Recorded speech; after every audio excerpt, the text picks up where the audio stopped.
உங்கள் இல்லங்களில் வந்து உங்கள் உள்ளங்களை உயிர்ப்பிப்பது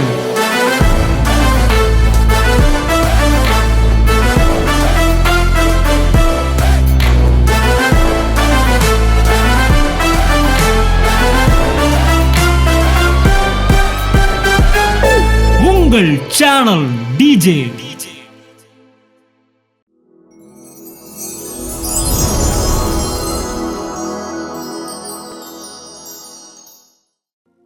எல்லாருக்கும் வணக்கம். நான் திண்டுக்கல்லேருந்து வரேன். நான் ஒரு ப்ரைவேட் ஸ்கூலில் டீச்சராக இருக்கேன். இங்கே நான் 10 வருஷமாக வந்துட்டுருக்கேன். எனக்கு நிறைய அற்புதங்கள் வந்திருக்குது. ஆனால் சாட்சி சொல்கிறதுக்கு எனக்கு பயம். ஏன்னா இப்போ ரீசெண்ட் டேஸில் தான் ஃபேமிலி குரூப் ஆரம்பித்தாங்க. ஸோ அந்த 2 அக்காங்க தான் எனக்கு மோட்டிவேஷனே.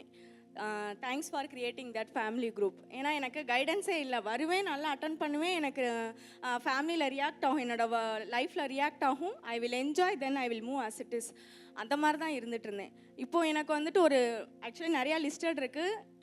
ஃபஸ்ட்டு நான் எனக்காக வீடு கடவுள் கொடுத்துருக்குறாரு. அதுக்காக நான் தேங்க் பண்ணுறேன். ஆக்சுவலி அந்த வீடு நான் கிடைக்கிறதுக்கு எனக்கு 1% கூட நான் ஒர்த்து கிடையாது. ஏன்னா எங்கள் வீட்டில் நாங்கள் 3 பேர் சேல்ரி வாங்குகிறோம். So each and every month husband இன்னும் எப்படி பரட்டுறது, 50,000 எப்படி பரட்டுறது, இப்படியே தான் ஓடிட்டு இருந்துச்சு. 1 மாதம் இல்லை, 2 மாதம் இல்லை, 7 வருஷம் இப்படி தான் ஓடிட்டு இருந்துச்சு. என்கிட்ட இருக்கிற 1 பைசா கூட என்னோடது கிடையாது. ஆனால் நான் ஸ்கூலில் கிரேட் நேம் வாங்கி இன்சென்டிவ் இன்க்ரிமெண்ட் எல்லாமே வாங்கியும் 1% கூட நான் அனுபவிக்க முடியாது.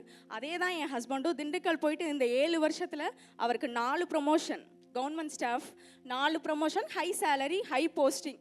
பட் அவருக்கு இருக்கிற போஸ்டிங்க்கும் அவர் வாழ்கிற லைஃப்க்கும் சம்மந்தமே இருக்காது. Only we are trusting God. ஆனால் எக்ஸ்ப்ரெஸ் பண்ண முடியாது. ஏன்னா எதுவுமே எங்கள் லைஃப்பில் மேனிஃபெஸ்ட் ஆகலை. அதுதான் உண்மை. அதனால் நம்ம காசு இல்லாதவங்க யார் சொன்னாலும் காது கொடுத்து யாரும் கேட்க மாட்டாங்க, ரைட்? ஸோ ஏதாச்சும் ஒன்று லைஃப்பில் மேனிஃபெஸ்ட் ஆனால் தான் கேட்பாங்க. அப்படின்றனால தான் மேனிஃபெஸ்ட் ஆகிற வரைக்கும் வெயிட் பண்ணிவிட்டு ஐ கம் பேக் ஹியர். என்னன்னா வாடகை கொடுக்க முடியல. வாடகை ஹவுஸ் ஓனர் என்கிட்ட கேட்க மாட்டாரு, என் பிள்ளைங்கக்கிட்ட கேட்க ஆரம்பிச்சிட்டாரு. எனக்கு அது ப்ரெஸ்டீஜ் இஷ்யூவாக இருந்துச்சு. என் பிள்ளைகளை நான் அப்படி வளர்க்கலை. அவங்க அந்த மாதிரி சிச்சுவேஷன் ஃபேஸ் பண்ணணும்னு நான் விரும்பலை. ஆனால் கேட்க ஆரம்பித்தோன்னே எனக்கு ஒரு மாதிரி இருந்துச்சு. நான் சொல்லிட்டேன், இண்டிவிஜுவல் ஹவுஸாக கூட 2,000 ரூபா கொடுத்துட்டு போகிறோம், இண்டிவிஜுவல் ஹவுஸாக வாடகைக்கு பார்ப்போம்னு. அதை பார்க்க போனப்போ தான் கடவுள் ஒரு கன்ஸ்ட்ரக்ட் பண்ணிக்கிட்டு இருந்த வீடை காமிச்சாரு. நாங்கள் சொல்லிட்டோம், சார் நாங்கள் ஒர்த்து கிடையாது, சிபில் ஸ்கோர் எல்லாமே எங்களுக்கு சரியாக இருக்காது.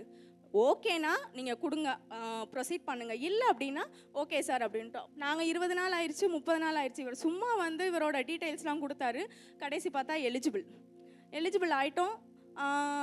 எல்லாமே ஸ்ட்ரகிள்ஸ். ஆனால் எனக்கு தெரிஞ்சிச்சு, வீடை பார்த்துட்டு வர்றோம். இந்த தம்பிக்கும் அண்ணனுக்கும் நான் ரொம்ப தேங்க்ஸ் பண்ணணும். நான் ஹிந்து பேக்ரவுண்டு, லவ் மேரேஜ். எனக்கு பைபிள் வேர்ஸ் வார்த்தைகள்லாம் எனக்கு அந்தளவுக்கு அண்டர்ஸ்டாண்ட் பண்ண தெரியாது. தம்பி சொன்னப்பல அன்னைக்கு தான் நான் போயிட்டு வர்றேன். வீட்டில் கிரகிக்க முடியா காரியம் செய்வோம் அந்த பாட்டு எனக்கு அந்த வேர்டே நான் 16 வருஷம் ஆச்சு எனக்கு கல்யாணம் ஆகி. நான் அன்னைக்கு தான் நான் கேள்வியே படுறேன், பைபிள் எப்படி ஒரு வேர்டு இருக்குன்னுட்டு. எனக்கு கடவுள் ஜனவரி 1 கொடுக்கல இந்த வேர்டை. எனக்கு போன வருஷம் ஜூன் மாதமே கொடுத்துட்டாரு. எனக்கு ஒரு ஹேபிட் என்னென்னா, கடவுள் என்கிட்ட ஒரு வார்த்தை கொடுத்தாருன்னா பிடிச்சிக்குவேன். ஏன்னா எனக்கு தெரிஞ்ச ப்ரேயர் ஸ்டைல் அதுதான். அதை பிடிச்சிட்டு அந்த வார்த்தையவே சொல்லிகிட்டு இருப்பேன். எனக்கு அதே மாதிரி இந்த பையன் வாய்ஸ்லேருந்து எந்த பாட்டு கேட்டாலும் எனக்கு ஒரு மாதிரி மேனிஃபெஸ்ட் ஆயிரும். Thank you so much. கடவுள் கேட்டுட்டாரு, ஆன்சர் பண்ணிட்டாரு. அதுக்கு ஃபஸ்ட்டு ரீசன் சுகன்யாக்கா. அவங்க தான் சொன்னாங்க, வா நீ சர்ச்சுக்கு வா அப்படின்னாங்க. அப்போ நான் கேட்கல. அடுத்து கீதாஞ்சலி அக்கா சொன்னாங்க, ஏன் செஞ்சாதான் கம்ப்ளீட் பண்ணாதான் வருவேன்னு சொல்கிறேன், நீ முதல்ல வா கம்ப்ளீட் பண்ணுவார் அப்படின்னாங்க. மார்ச் 30 என் பிள்ளைகளுக்கு பர்த்டே. சும்மா ஹோப் இல்லாமல் தான் ப்ரேயர் பண்ணேன். ஏன்னா அப்போ வீட்டுக்கு போகல, புது வீட்டுக்கு ஹோப் இல்லாமல் ப்ரேயர் பண்ணேன். அதுக்கப்புறம் பார்த்தா ஏப்ரல் 30 பால் காய்ச்சிட்டேன் நான், கரெக்டாக அதே டேட். ஆனால் எனக்கு என் ப்ரேயருக்கு என்னோட விஷயத்துக்கு மற்றவங்க ப்ரேயர் பண்ணுறதை நான் பெருசாகவே நினைக்கவே மாட்டேன்.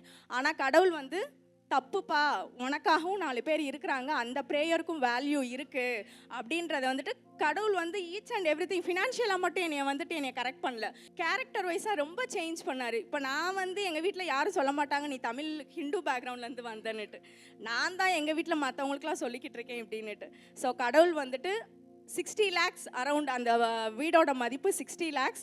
நான் போயிட்டேன், அங்கே 1 மாதம் தான் போயிருக்கேன், ஆனால் நிறைய வந்துட்டு பிளெஸிங்ஸை வந்துட்டு நான் ஃபீல் பண்ணுறேன். Thank you so much. உங்கள் இல்லங்களில் வந்து உங்கள் உள்ளங்களை உயிர்ப்பிப்பது